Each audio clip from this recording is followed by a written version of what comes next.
Alrighty, ladies and gentlemen. So what I want to do today is I want to go over that uh, workbook packet from our lesson on the South. And I want to just talk a little bit about it just to give you a better understanding of what the South was like prior to the start of the Civil War. I want to just talk about that. We didn't get a chance to go over the answers, and I didn't want to take a lesson day to go over the answers because we're winding down the year and stuff like that.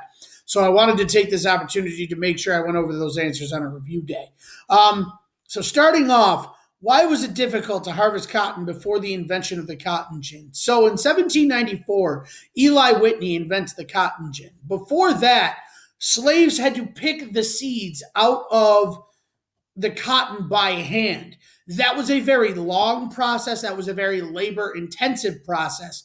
And that was something that was very difficult and did not, because of that, not a whole lot of cotton was harvested, and it made growing cotton not a profitable crop, if that makes sense. It made it very hard to profit off of growing cotton. There we go. And so not a whole lot of people around the time Eli Whitney invented the cotton gin, people were starting to get out of cotton. They were starting to leave. And cotton and slavery as an institution were slowly going away and dying off until Eli Whitney invented the cotton gin. And we'll get into that in 1 second. But why was it difficult to harvest cotton before the invention of the cotton gin? Because the seeds had to be picked from the cotton by hand. The seeds had to be separated from the cotton by hand. However, when Eli Whitney invents the cotton gin, he invents a machine that separates it for the plantation owner and makes it so that the slaves don't have to go through and individually separate the seeds. They can just turn a crank and the seeds will be separated from the cotton by this machine for them.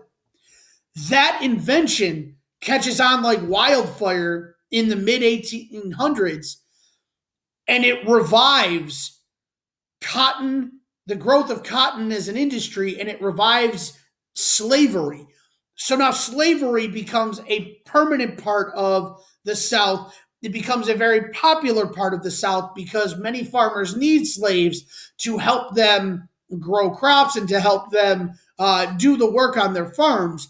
Because as you remember, the economy of the South runs on agriculture and runs on growing crops. And the main crop, thanks to the cotton gin, becomes cotton.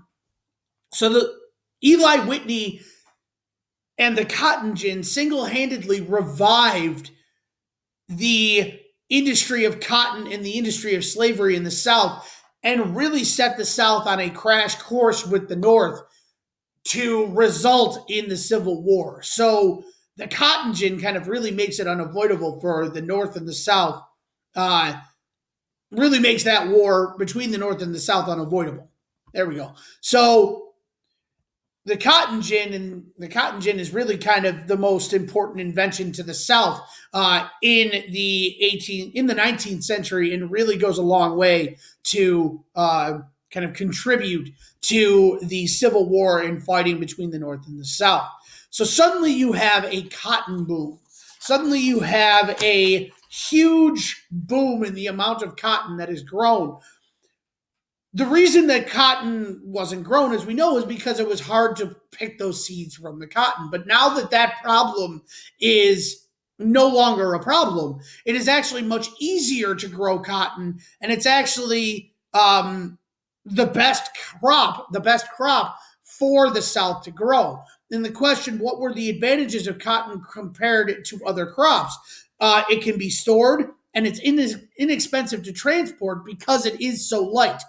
So cotton goes from this very labor-intensive crop, this crop that needs a whole lot of workers and a whole lot of time spent to work on it, to harvest it, to all of a sudden not being very labor-intensive and actually being a more profitable crop than anything else grown in the South. So that's why you see this cotton boom.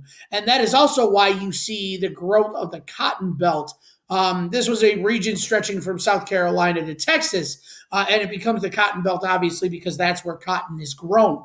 And that is the chief crop grown in that area. Virginia grows cotton, but it still has a lot of tobacco as well as corn, rice, and other vegetables. But in the states, in the deep South, from South Carolina to Texas, you have cotton, and that is the main crop grown in the South in the Cotton Belt.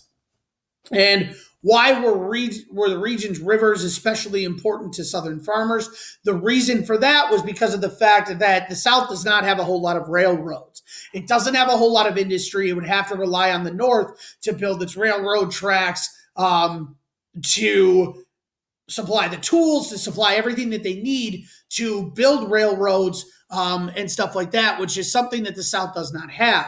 So because of that lack of railroads and the dirt roads and traveling the roads are much slower, the South uses a lot of the rivers that they have to connect to different cities and different ports, like the Mississippi River, to be able to ship their cotton to different cities and different ports that they can then sell it to people from the North or other countries that are going to buy it, turn it into cotton cloth and cotton clothing, and resell it back to the South.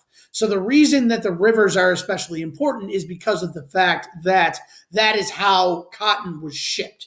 And it was much faster to use those canals and those rivers than use roads. So you have this cotton boom, and they use the rivers to ship that cotton to be able to sell it. Now, that is not to say that other crops are not grown. As I said, other states grew corn, they grew rice, sugarcane, wheat, tobacco, hemp, and flax. The main crop, though, was cotton in the South. That was the major crop to be grown in the South. They did also have some factories, but if you compare the number of factories in the South to the number of factories in the North has way more factories than the South did. Because at the end of the day, the South still focused on farming. Now, they did advance farming and they did perfect farming because that was what their economy was based on. And they did that through kind of scientific methods. So what this question asked you to do and what this box asked you to do, there we go, is to underline the definition of scientific agriculture. And you can find that definition right in the first sentence. Scientific agriculture is the use of scientific methods to improve farming. So that's going to encourage Southern farmers to do things like rotate the kinds of crops that they planted, and kind of not always grow their crops in the same fields, kind of let certain fields lie and replenish their nutrients and stuff like that. So those are the major points in kind of how the South is going to kind of permanently set itself up as an agricultural society, as a slave society, and how cotton is going to become the most important crop grown in the South. So that takes care of lesson 1, and that covers lesson 1. Now let's take a look at lesson 2.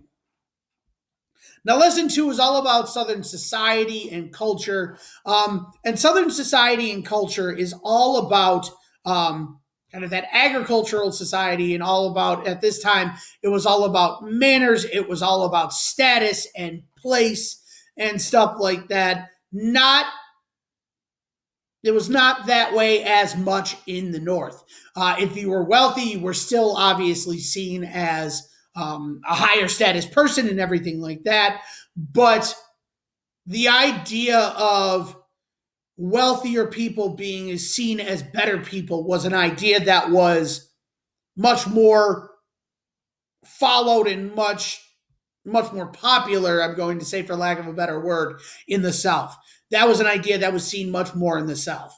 So overall, there is one misconception, there is one misunderstood idea about the South, and that is that most Southern farmers were plantation owners. They owned hundreds of acres or thousands of acres of land. Their slaves did the work while they sat back in the plantation house and really just took and collected the profits and entertained and had parties and stuff like that.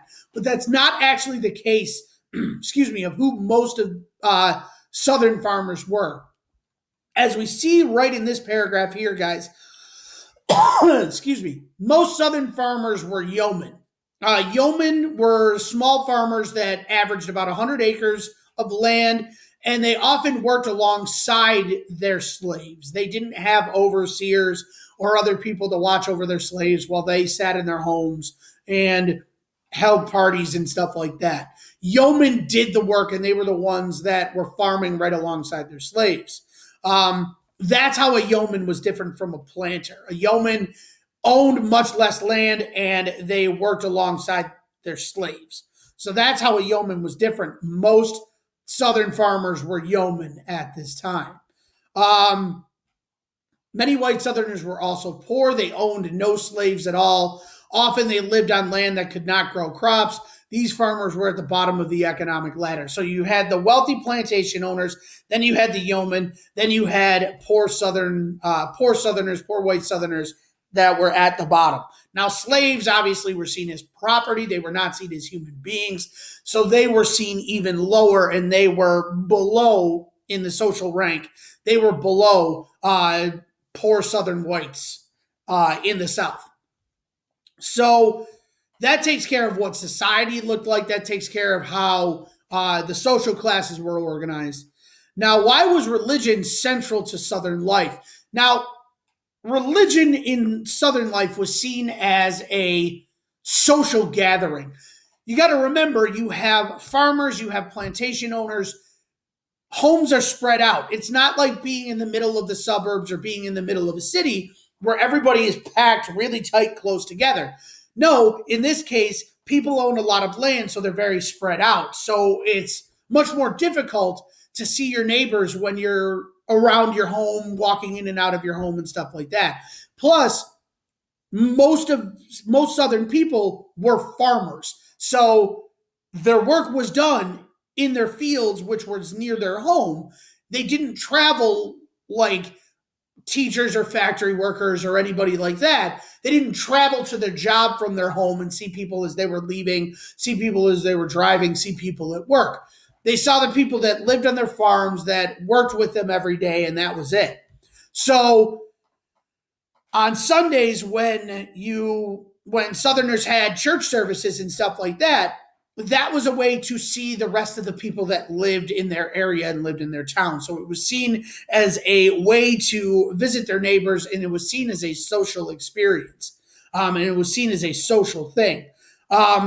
Also, the reason that Christianity was so important to Southern life was because Southerners believed that Christianity justified slavery.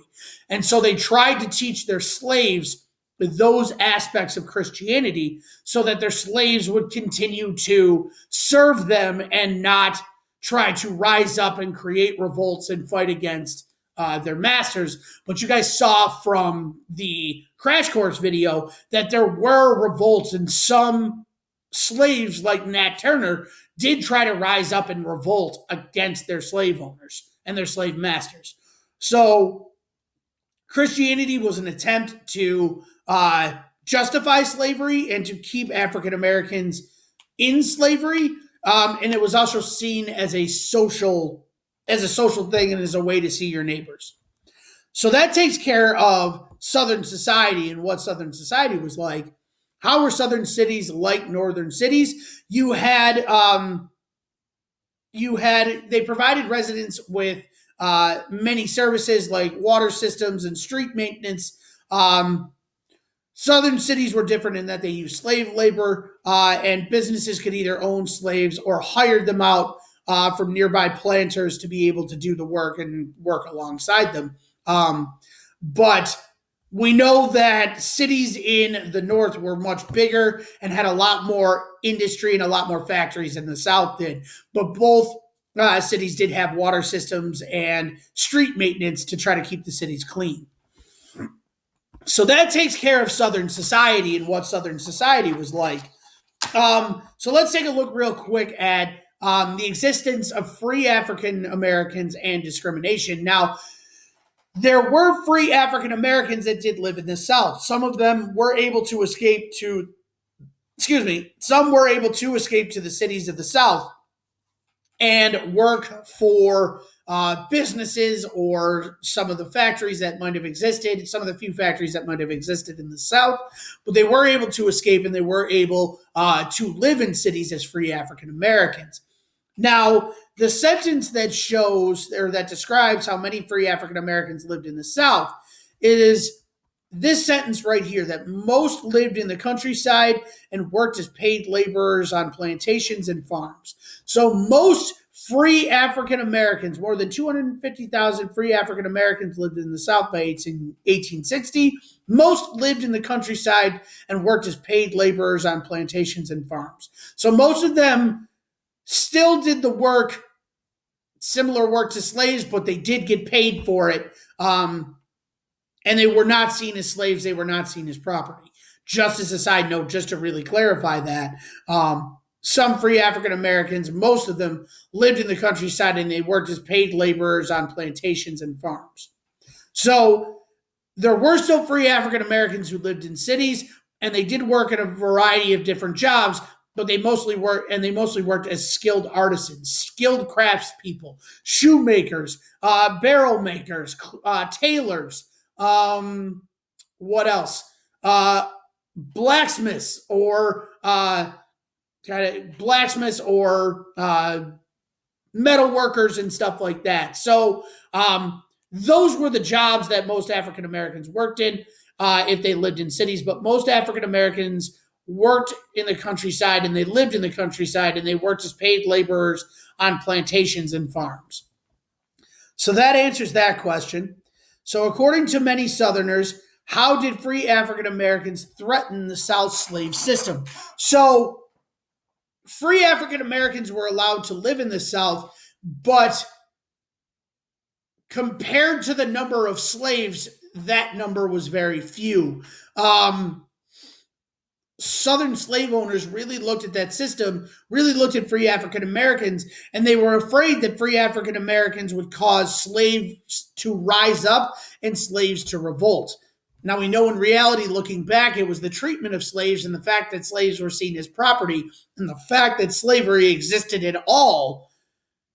That's what really caused those slave revolts and those slave uprisings.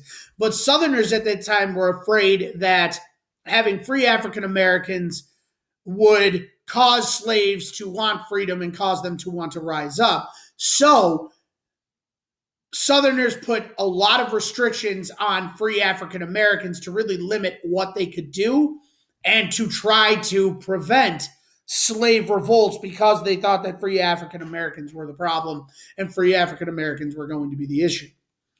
So that gives us kind of a summary, and that's the last question. And that also kind of gives us a summary of the South and gives us an idea of what Southern life was like, both why cotton became such a major industry and why slavery became such a major industry, who the people of the South were, what their society was like, and kind of what the lives of some free African Americans was like.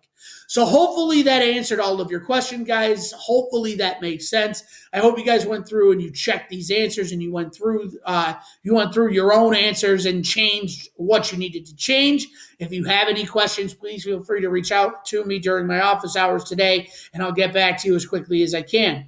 With that said, guys, I hope you have a wonderful day, and I'll catch you guys tomorrow.